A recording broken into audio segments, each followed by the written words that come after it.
Okay, so this is a story that I have wanted to tell for so long. A lot of people already know about it, but I've never actually explained the story and given my side of it. I am basically responsible for hashtag ad, hashtag spon, and YouTubers having to disclose their sponsored stuff. Not just me, but I was involved in the whole thing. And just I can look back on it now because it was over 2 years ago now, so I can sort of look at it and be like, oh, why did this happen? I should probably point out that this only applies to the UK ASA, which is the Advertising Standards Agency. America have the FTC. That's completely different. So me and the other YouTubers involved are not responsible for the Americans disclosing their stuff, just the UK people. So back in 2014, myself and a bunch of other YouTubers were on a network, a YouTube network, which has since shut down. It's no longer a thing. Still not going to name it, but basically they were responsible for getting us brand deals, and they would take a cut of the brand deals, and that's how they worked. So everyone on that network would get the same brand deals, they'd get the same sort of the same companies. Does that make sense? So 2014, this network offered me, Luke, and some other YouTubers an Oreo sponsorship. Oreo is owned by another company, they're called Mendelez or something. That wasn't even known to us at the time. We were told to make a video about a lick race. So the Oreo lick race. So it would be promoting Oreo, and you have to see who could eat the Oreo the fastest in a creative way, and then we would be paid X amount of money. Obviously it differs between the YouTubers that were involved. Before this, there were no guidelines whatsoever on sponsor stuff. You never actually had to legally declare anything. And it wasn't so much a case of people not wanting to disclose stuff. It was simply a case of being ignorant and not having as much impact as YouTubers do today. Perhaps just not feeling like we had to. I certainly didn't aim to deceive people. It was simply a case of, well, we don't have to mention it. It's still a good video. This way more people will watch it if they don't know it's an ad. It was never a sinister thing.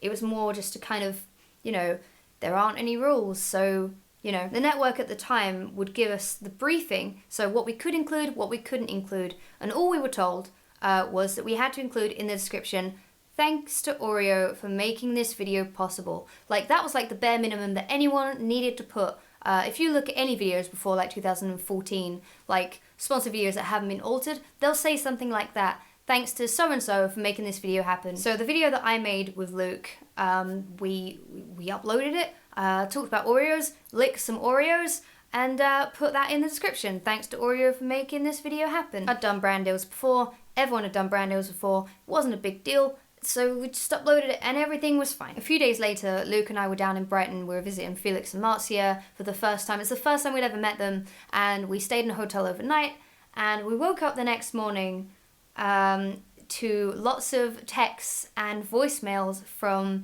a lady who worked at our YouTube network at the time. The text basically said, hey, turn on the news, don't panic, we need you to private your video, and don't give any statements to the press. That was all I hadn't even seen anything on TV yet. I was just like, what the fuck has happened? So Luke and I turned on the TV in the hotel in Brighton, and whoom, on BBC is just my face.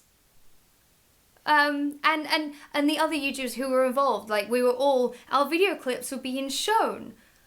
And we were just, what? Why was there a piece on us? And it turned out that someone had complained to the Advertising Standards Agency that YouTubers were not disclosing that they were being paid to promote products, they weren't disclosing their sponsor videos, and that the ASA were now going to put in a guideline where we had to disclose that.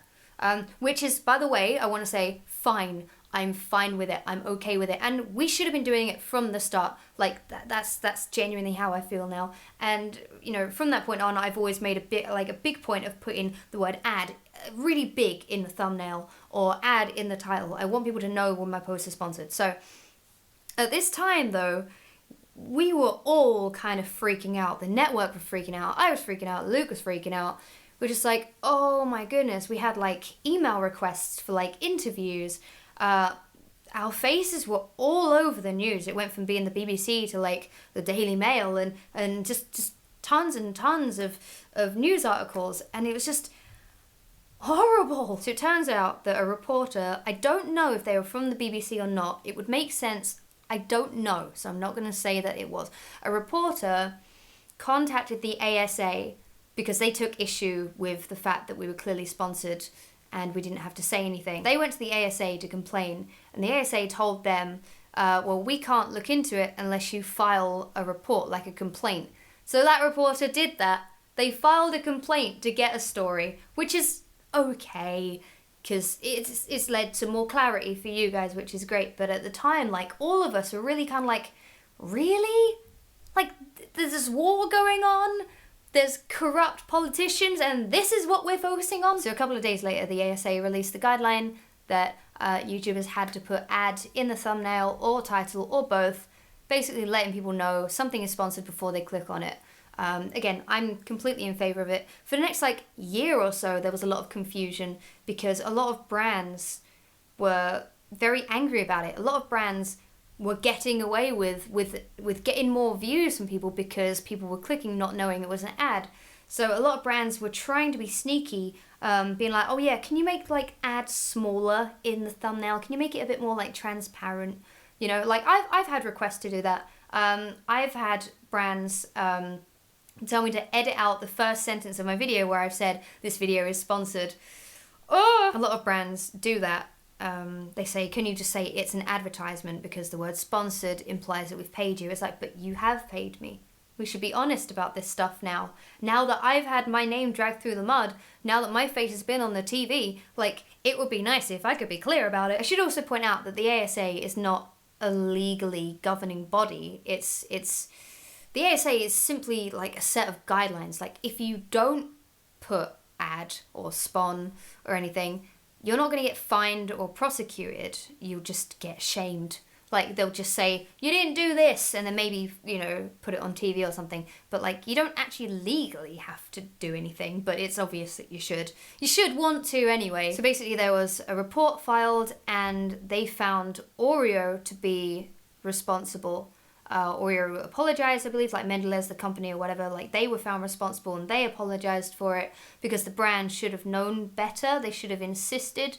But there were so many brands before them doing it that I don't know if they were massively to blame or whether we were to blame or the network were to blame. To this day, I think we were all at fault, you know.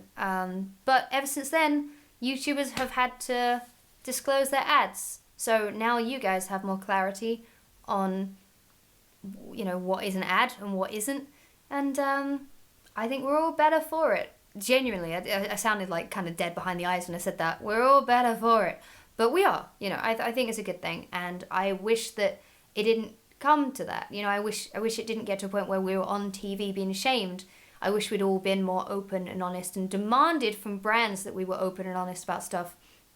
But I was ignorant at the time. I was younger, just trying my luck. Thought I could get away with it, you know, getting more views. You know, there was a stigma. There still is a stigma around sponsored videos. You know, less people watch them. People call you a sellout. It's not easy. Say it's not easy. I'm a YouTuber. I'm privileged, right? So that's the story anyway. So if there are YouTubers out there who are angry about #ad, having to be honest, then I'm sorry. You can file a complaint to me and then take that complaint, fold it, and fold it again. And fold it as many times as you can. I believe the amount of times you can fold a piece of paper is 7. And then you take that tiny piece of paper and you shove it up your own arse. Okay? Because it's done now. Just disclose your ads. I hope you enjoyed this story. Fucking hell.